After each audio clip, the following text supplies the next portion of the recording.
Dah. Tengok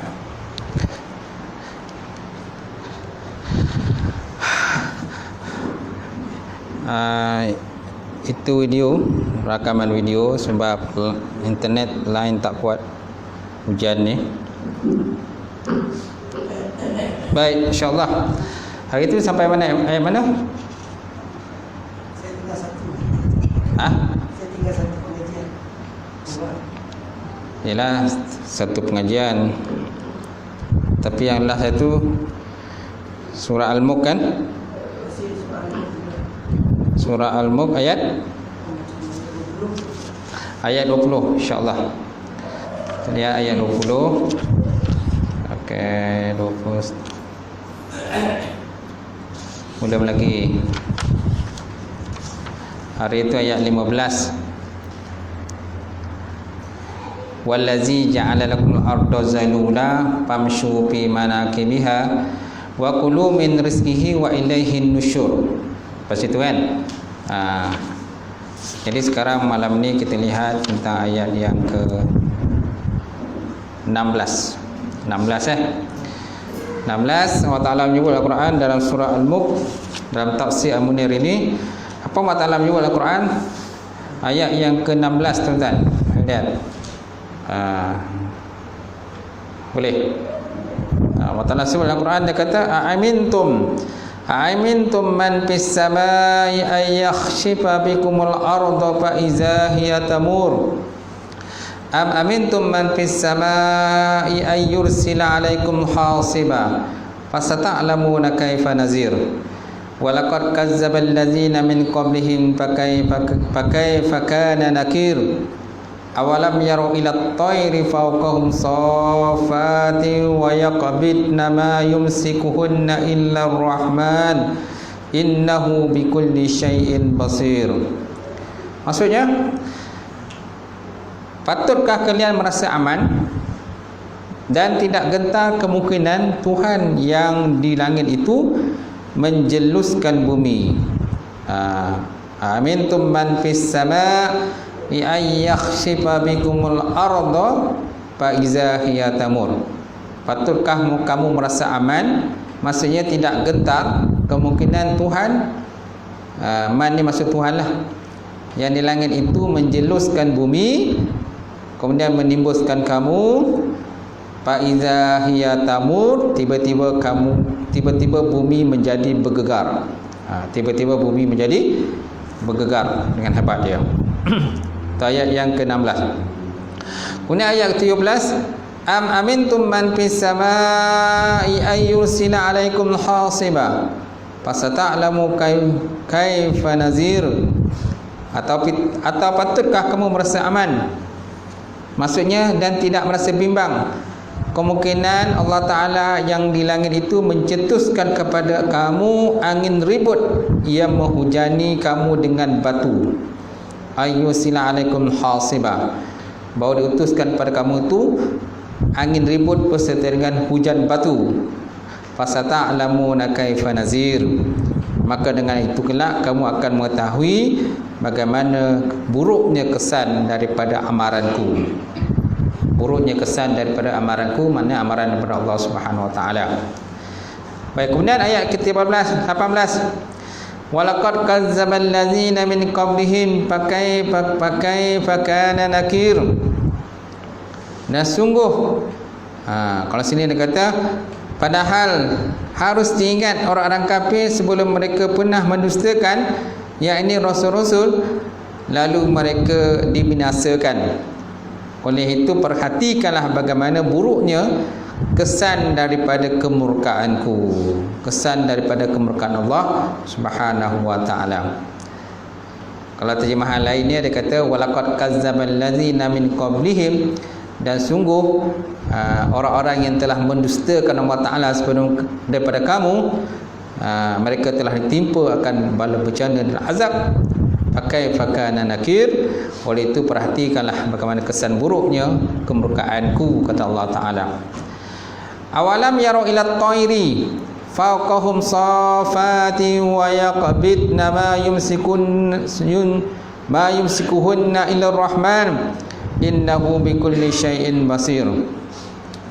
Patutkah mereka menutup mata dan tidak memerhatikan kekuasaan Allah Subhanahu wa taala, yakni pada burung-burung yang terbang di atas mereka?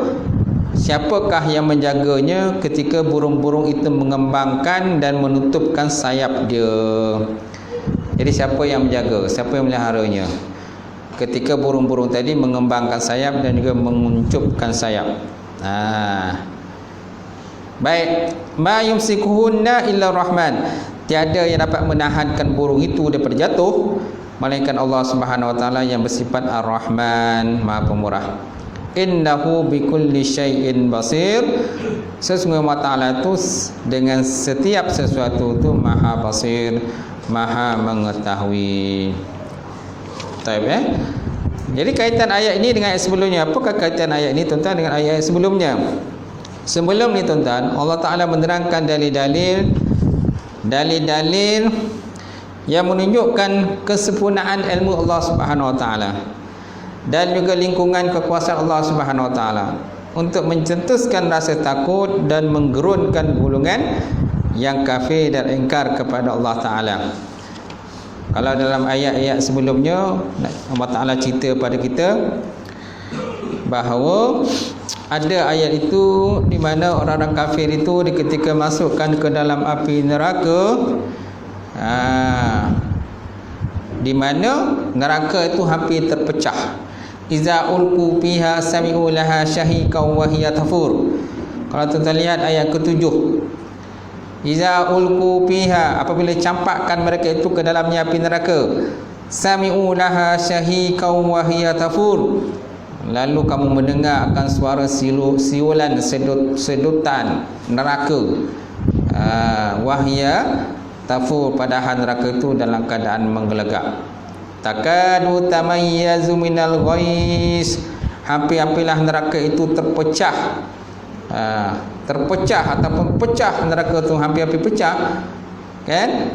Apabila dimasukkan orang-orang kafir dan ingkar kepada Allah dalam neraka tadi. Kullama ulqiya fiha fawjun sa'alahum khazanatuha alam ya'tikum nazir. Setiap kali dicampakkan ke dalam neraka itu golongan-golongan yang kufur dan ingkar kepada Allah, lalu penjaga neraka bertanya kepada mereka, alam ya'tikum nazir, bukankah telah datang kepadaku peringatan? Tak adakah sebelum ni yang beritahu pada kamu tentang peringatan, tentang azab api neraka ni? Qalu bala, mereka kata ada yang beritahu kami tentang azab neraka ni. Qad ja'ana nazir fakazzabna. Tapi setiap kali pemberi peringatan itu beritahu pada kami mendustakan mereka. Kami membohongi mereka, kami mempelekehkan mereka. Para nabi dan juga para rasul dan juga orang-orang yang beriman kepada Allah, beritahu kepada mereka tapi mereka tak nak dengar. Jadi akhirnya mereka dicampakkan dalam neraka oleh Allah Subhanahu wa taala. Baik.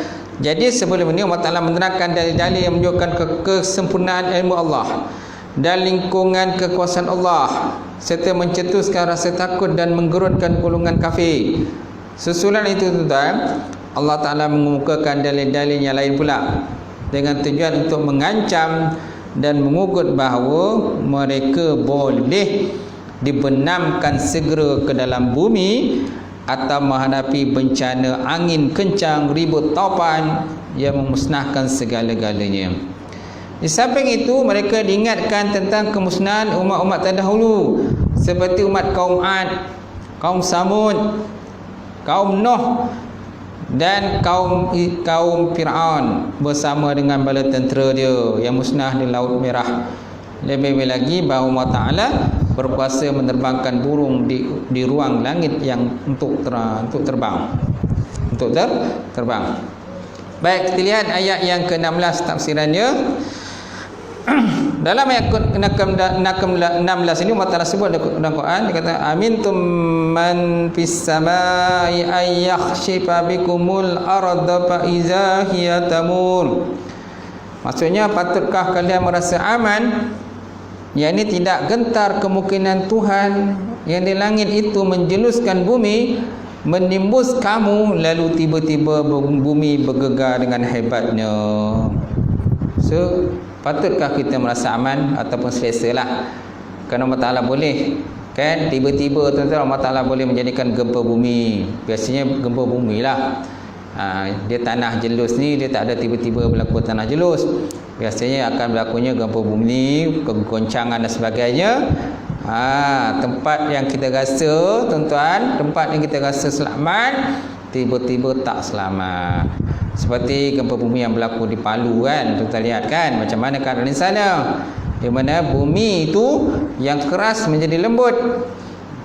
Bumi yang keras menjadi lembut, kemudian tiba-tiba mereka rasakan diri mereka itu terbenam dan dimasukkan ke dalam tanah, dibalik-balikkan, diangkat ke atas, dibalik semula, benam ke semula, diangkat ke atas, dibenam semula, diangkat ke atas, dibenam semula.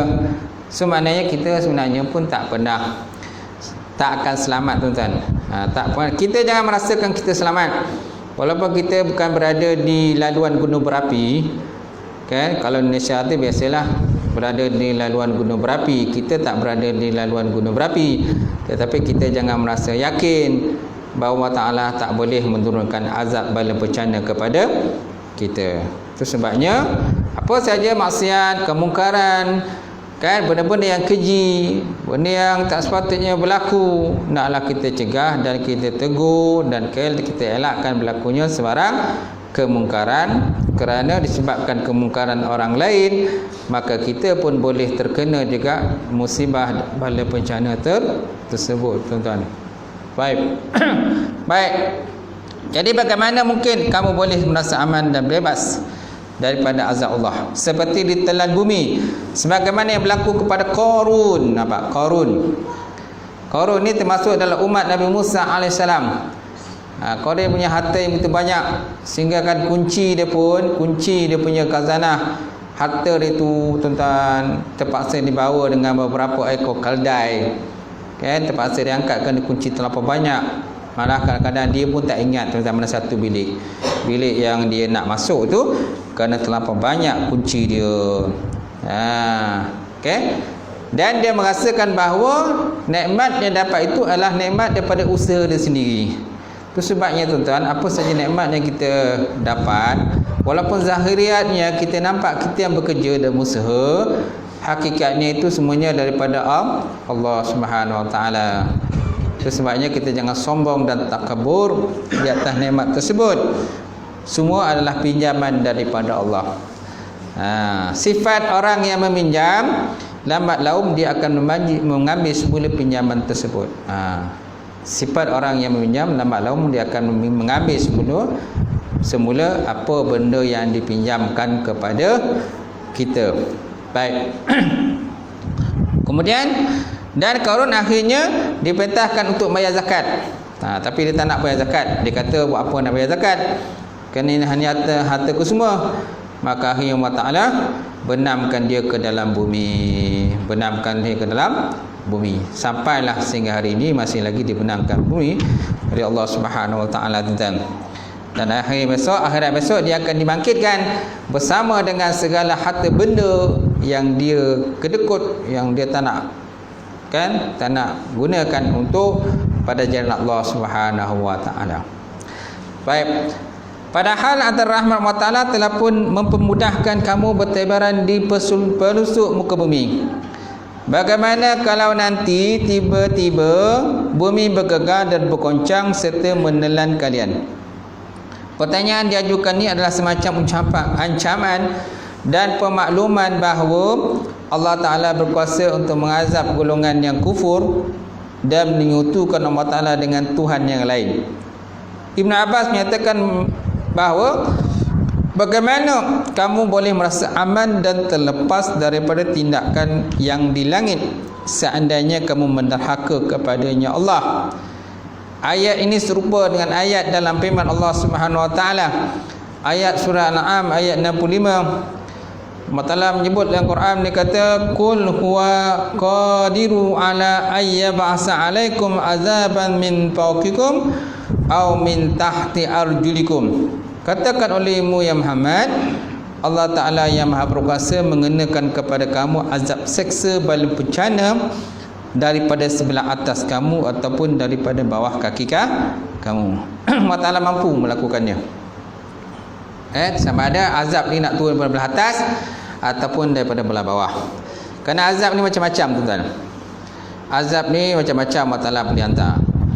Kan, hatta binatang-binatang yang kecil pun merupakan daripada tentera-tentera Allah Subhanahu wa taala. Walillahi jududus samawati wal ard. Bagi Allah Taala itu tentera di langit dan juga tentera di bumi.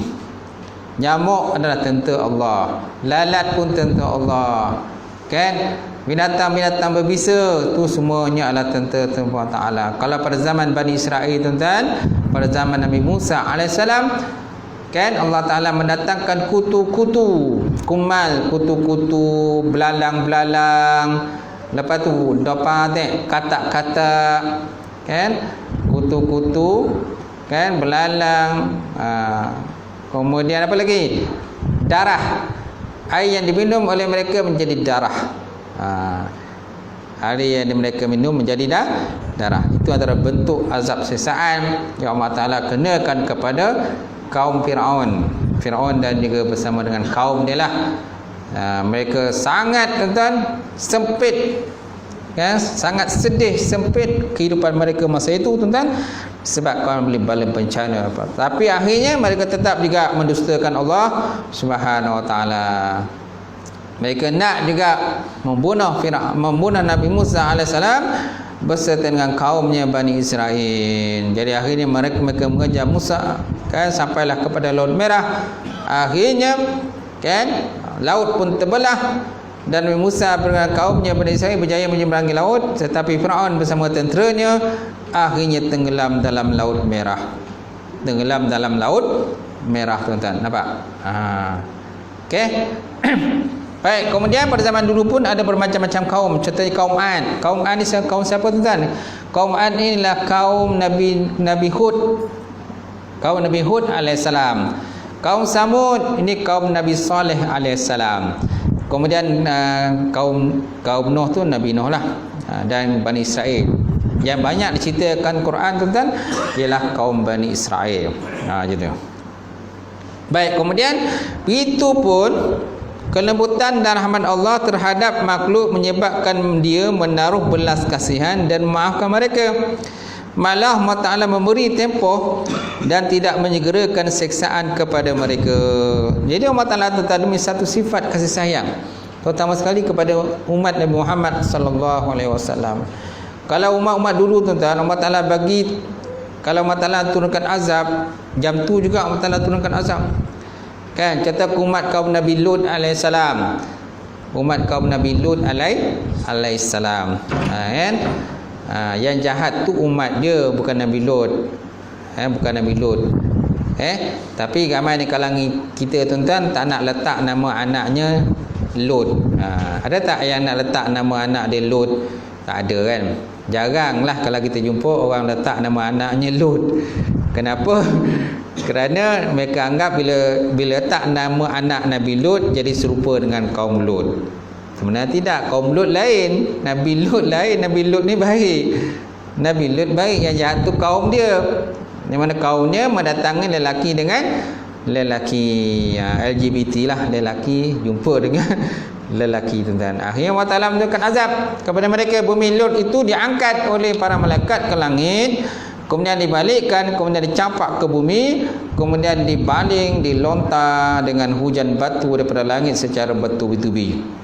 Secara bertubi-tubi. Itulah balasan yang mereka terimalah. Iaitu kaum Nabi Lut, kan, lelaki suka dengan lelaki. Itu sebabnya kita jangan lelaki semua lelaki.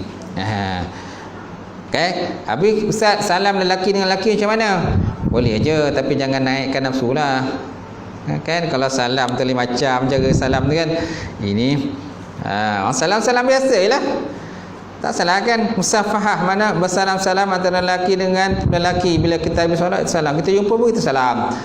Kita bukan sekadar bagi salam, kita pun berjabat tangan salam kan. Banyak kali kita jabat tangan lelaki, tapi tidak ada perasaan lah. Tapi kalau ada perasaan tu dah lain macam tu kan. Tu bukan lelaki tu. Okey, dia dah gulungan maknya. Baik. Jadi Allah Ta'ala tuan-tuan, Allah Ta'ala memberi tempoh dan tidak menyegerakan siksaan kepada mereka. Kalau umat Muhammad SAW memang begitulah. Kalau umat dahulu biasanya tak lama lepas tu mereka akan tipu azab. Ada juga di kalangan mereka itu tuan-tuan menjadi kera. Kaum Bani Israel menjadi kera. Kenapa tuan-tuan? Kerana mereka menangkap ikan pada hari Sabtu. Walaqad alimtumul ladzina tadaw minkum fis-sabt faqulna lahum kunu qiradatan khasin. Dan sungguh kamu telah mengetahui akan kaum yang menangkap ikan pada hari Sabtu, maka dikatakan kepada mereka kunu qiradatan khasin, jadilah kamu itu menjadi kera yang hina. Jadi kera yang hina.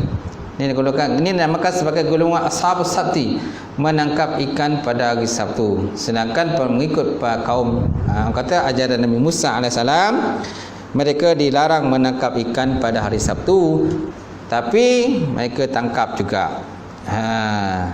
Jadi macam mana cara mereka menangkap? Iaitulah mereka mengempang ikan. Ikan tu naik daripada laut masuk ke dalam sungai, kemudian bila air itu surut, ikan akan turunlah ke laut semula. Tapi mereka buat empang supaya ikan tu jangan turun. Dibuat itu pada hari Sabtu. Kemudian ditating ikan itu pada hari Ahad. Tating tu tak tating? Tating tu diangkatlah ikan tu kan, diangkat, dikocar lah. Kocar tu tak? Orang sembilan takkanlah tak pandai kocar, kecuali kalau orang bukan ke sembilan. Dikocar ikan kan, ditangguk je lah. Tangguk ikan tu, nanti dijaringkan tu, masuklah dalam bokehnya. Okey. Nabi Musa AS melarang mereka menangkap ikan pada hari Sabtu, tapi mereka terus buat. Disebabkan apa? Mereka tertipu daya dan terpengaruh dengan ikan yang begitu banyak yang muncul pada hari Sabtu. Sedangkan hari Ahad ikan tak muncul. Hari Sabtu saja ikan muncul banyak. Siapa yang tidak terliur tu tak? Terutama sekali nelayan. Orang memang kerja tangkap ikan. Hari lain ikan tak banyak. Hari Sabtu banyak ikan pula. Wah, semua ikan ada. Ikan tenggiri ada, ikan semilang ada, ikan tongsan ada. Ikan apa ni?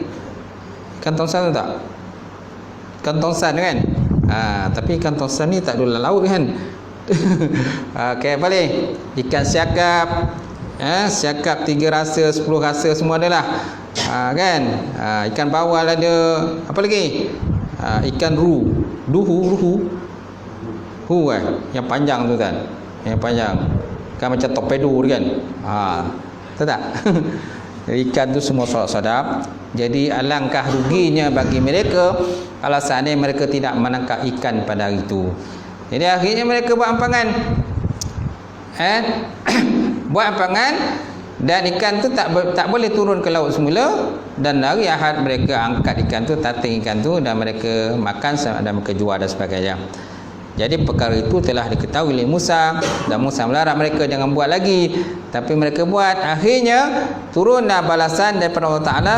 Jadilah mereka itu hina, kera yang hina. Wa kunu qiradatan khasin. Jadilah mereka kera yang hina. Nampak? Ada yang menyatakan bahawa memang mereka menjadi kera betul. Ada yang menyatakan bahawa mereka itu, perangai mereka itu seperti kera. Lepas 3 hari mereka semua mati.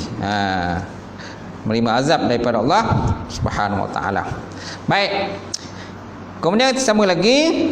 Begitupun kelembutan dan rahmat Allah terhadap makhluk menyebabkan dia menaruh belas kasihan dan memaafkan mereka. Malah Allah memberi tempoh dan tidak menyegerakan kesesaannya kepada mereka. Ini dinyatakan Allah Ta'ala dalam Al-Quran. Dia kata, walau yu'akhizullah an-nasa bima kasabu ma taraka ala zuhriha min dabbah walakin nu'akhiruhum ila ajalin musamma fa iza jaa ajaluhum fa innallaha kana bi ibadihi basira.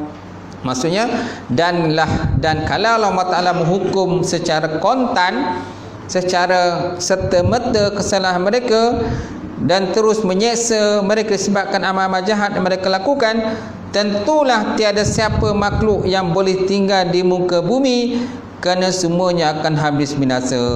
Nampak? Nampak? Kalau Allah Ta'ala menurunkan terus azab, siksaan kepada sesiapa yang ingkar kepada Allah, orang-orang yang kafir, yang tidak mau menyembah Allah SWT tapi menyembah patung berhala dan sebagainya, kalau seandainya Allah Ta'ala nak menurunkan azab kepada mereka secara kontan, secara serta-merta, sudah tentu habis semuanya, tidak ada makhluk pun dalam muka bumi Allah Subhanahu wa Ta'ala ini. Hatta binatang-binatang pun tak ada, tuan-tuan. Akan tetapi Allah menangguhkan siksaan pada mereka dalam tempoh yang tertentu. Kemudian apabila sampai tempoh mereka, maka Allah Ta'ala akan membalas masing-masing dengan seadil-adilnya, kerana sesungguhnya Allah Ta'ala sentiasa melihat keadaan hamba-hambanya. Allah Ta'ala sentiasa melihat keadaan-keadaan hamba ini, tuan-tuan. Faham? Jadi ayat ni, tuan-tuan, ayat 16 ni memberi satu ancaman, peringatan kepada kita. Jangan kita duk sombong, jangan kita duk belagak, jangan kita duk ego, hidup dalam muka bumi Allah Subhanahu wa Ta'ala ini. Hendaklah kita banyak memaafkan orang lain. Jangan kita dendam-dendam di antara satu sama lain. Kerana bumi ni bukannya, kan, kita ni bukannya besar sangat, pun kecil je kalau banding alam ni. Bumi ni pun kecil, tuan-tuan, kalau nak banding alam ni. Bumi ni pun kecil kalau nak banding alam. Bumi kalau dibandingkan dengan matahari, bumi ni sangat kecil, satu titik hitam kalau dibandingkan dengan matahari. Matahari pula kalau dibandingkan dengan bulan, bintang yang paling besar, matahari itu macam satu titik hitam saja kalau dibandingkan dengan dengan bintang yang paling besar yang terdapat di alam ini. Bintang yang paling besar dalam alam ini. Dan bintang, tuan-tuan, ada mempunyai cahaya mereka sendiri, dan ada bintang yang tidak ada cahaya, gelap je, tak ada cahaya. Tapi saintis berjaya mengesan bintang tersebut. Cahayanya sangat besar lah, tapi dia tidak punya cahaya, gelap itu saja. Baik. Kemudian kita lihat ayat yang ke-17. Ayat yang ke-17 Allah Ta'ala sebut dalam Quran, dia kata, am amintum man fis samai ay yursila alaikum hasiba fasata'lamuna kaifa nazim. Atau patutkah kamu merasa aman dan tidak merasa bimbang kemungkinan Allah Ta'ala yang di langit itu mencetuskan kepada kamu angin ribut yang menghujani kamu dengan batu, maka dengan itu kelak kamu akan mengetahui bagaimana buruknya kesan daripada amaranku. Kita lihat dia punya uraiannya. Bagaimana pula kamu boleh merasa aman dari Tuhan dan para malaikatnya yang di langit sebagaimana yang kamu sangkakan? Adakah kamu boleh merasa aman daripada tindakan kuasa pemerintahan dan juga keperkasaan Allah? Padahal Allah Ta'ala berkuasa mengirimkan ribut yang menerbangkan batu, menghujani kamu daripada langit, sebagaimana menimpa kaum Lut dan tentera bergajah Ashabul Fil di Mekah. Ashabul Fil di Mekah. Pada saat azab menimpa kamu, baru kamu sedar dan tahu betapa pedihnya ancaman dan azab Allah. Bagaimanapun mereka ketika itu, kesedaran kamu tentang azab itu tak berguna lagi. Tak berguna lagi, tuan-tuan. Bila azab dah sampai, tak berguna lagi dah. Tak sempat lagi nak bertaubat apa-apa, azab dah sampai, dah habis, musnah. Tunggu kemusnahan je lah. Kita ni, tempat kita, alhamdulillah lah, ada juga sesekali, tuan-tuan, berlaku ribut. Ada, bukan tak ada ribut. Ada. Kan, ada masa sesuatu tempat-tempat tertentu berlaku ribut. Kita lihatlah bila ribut tu berlaku macam mana, kan? Dinding rumah diangkat, kan, atap rumah diangkat, pokok-pokok diterbangkan, patah sana patah sini. Kemudian ada yang kata menghimpap kereta. Kita lihatlah. Kemudian bila hujan lebat berlaku pula, contoh tu banjir pula. Bila ribut dah datang, hujan lebat berlaku, lepas tu banjir pula. Sebab air tu dah terlalu banyak, kan? Kan, dah ada masa pula hujan batu berlaku. Hujan batu pernah berlaku, kan, hujan batu. Kalau hujan batu berlaku, tengoklah. Kalau kereta tu cermin je, sudah tentu pecah lah. Bila pecah cermin tuan-tuan, tak ada lah cover insurans dan sebagainya. Teruklah. Nak kena ganti balik, paling tidak pun mungkin dia punya windscreen tu, cermin depan tu mungkin 500 600 lah. 500 600 kan. Robek lah tu. Kita punya poket tu, duit dalam simpanan tu habis lah. Tapi cermin belakang lagi. Cermin belakang lagi, lepas tu dengan cat-cat habis semua sebab kena hujan batu tadi. Nampak? Tu bau sikit tuan-tuan. Allah Ta'ala kenakan pada kita. Kalau tempat-tempat yang lain tuan-tuan, kalau di luar negara tu tuan-tuan, bagaimana ribut topan yang kuat menyerang negara mereka, terutama sekali Amerika. Amerika ialah negara yang biasa dikena ribut. Macam mana? Bila ribut tu datang tuan-tuan, habis macam padang jarak padang terkukur jadi. Padang jarak padang terkukur. Kerana di tempat mereka tu biasanya pokok-pokok besar ni tak ada. Kawasan mereka lapang kan. Kawasan contohnya kawasan tanaman gandum kan, kawasan lapang ya. Jadi bila ribut tu datang, habis semua sapu-sapu angkat. Ya selamat-selamatlah dengan cara menyorok di bawah. Biasanya kalau di sana mereka akan buat satu lubang di bawah rumah. Lubang bawah rumah. Jadi kalau berlaku ribut, mereka akan masuk dalam lubang tadi. Walaupun rumah mereka diangkat kan di tempat lain, tapi itulah yang berlaku. Okey, kalau tsunami tuan-tuan, kalau di tempat kita ni tsunami pada tahun 2004 kan. Tahun 2004 macam mana keadaan tsunami tadi? Kapal yang betul besar tuan-tuan, yang daripada laut tu dihantar ke daratan. Nampak? Dihantar ke daratan dengan air yang begitu kuat, dengan jaraknya macam 3-4 tingkat bangunan tu kan, yang datang pada masa itulah tuan-tuan, masing-masing terpekik terlolor mencari tempat untuk menyelamatkan diri. Masa itulah tak ingat isteri, tak ingat suami, tak ingat anak-anak, masing-masing cuba menyelamatkan diri masing-masing tuan-tuan. Kan? Bila dah habis tsunami, kita lihatlah macam mana kemusnahannya. Sampai 200,000 orang terbunuh kan, diserang oleh tsunami. Itu kalau di Aceh aja, tempat lain lagi tak ada? Banyak. Jadi Allah Ta'ala kalau nak menarik nikmat tu tuan-tuan, sekejap aja, sekali mata aja tarik. Dan kita jangan menyangka kan, tempat kita yang begitu kering, kita berasa di tanah tinggi, kita merasakan Allah Ta'ala tidak boleh menurunkan azab. Malah pada zaman Nabi Nuh AS pun telah berlaku tuan-tuan. Pada zaman Nabi Nuh, semua daratan telah pun ditenggelamkan oleh air. Nampak? Hatta gunung ganang pun semua ditenggelamkan oleh air. Hatta gunung ganang pun ditenggelamkan oleh air. Semaknanya, kemana kita nak melarikan diri?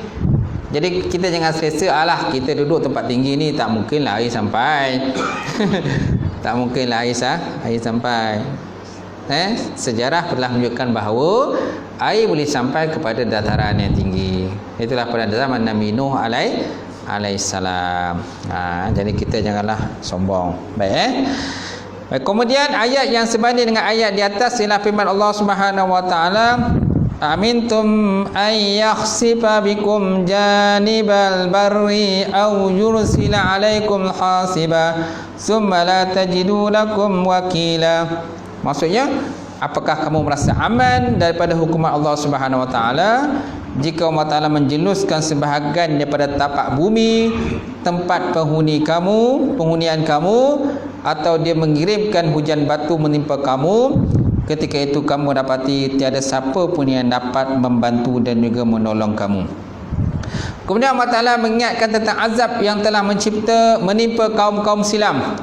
Allah Ta'ala mengancam dan mengurunkan mereka dengan contoh yang telah berlaku dan mengemukakan buktinya sekali. Allah Ta'ala mengemukakan buktinya sekali. Bukan cerita bohong tuan-tuan, semuanya dilakam dalam Quran. Itu sebabnya kita kena rajin semak Quran, buka Quran, tengok macam mana kan balasan-balasan ancaman-ancaman Allah Ta'ala yang berikan kepada kaum-kaum yang sebelum ini, yang mereka itu mendustakan Allah Subhanahu wa Ta'ala, membohongkan Allah Ta'ala. Kan Allah Ta'ala telah menurunkan nabi-nabi dan rasul. Wa ma kunna nab'asu, kan, wa ma kunna mu'azzabina hatta nab'asa rasula. wa ma kunna mu'azzabina hatta nab'atsa rasula. Tiada kami menurunkan azab sehingga kami datangkan rasul. Kami datangkan rasul ataupun orang memberi peringatan. Selagi mana tak ada orang memberi peringatan, selagi itulah tidak akan datangnya azab Allah Ta'ala. Bila Allah Ta'ala telah menurunkan rasul, mengutuskan rasul, kalau rasul dah tak ada, Allah Ta'ala menurunkan ataupun mengutuskan orang-orang soleh, para ulama, kan, orang-orang yang dekat kepada Allah, mengingatkan kita tentang azab-azab Allah Ta'ala.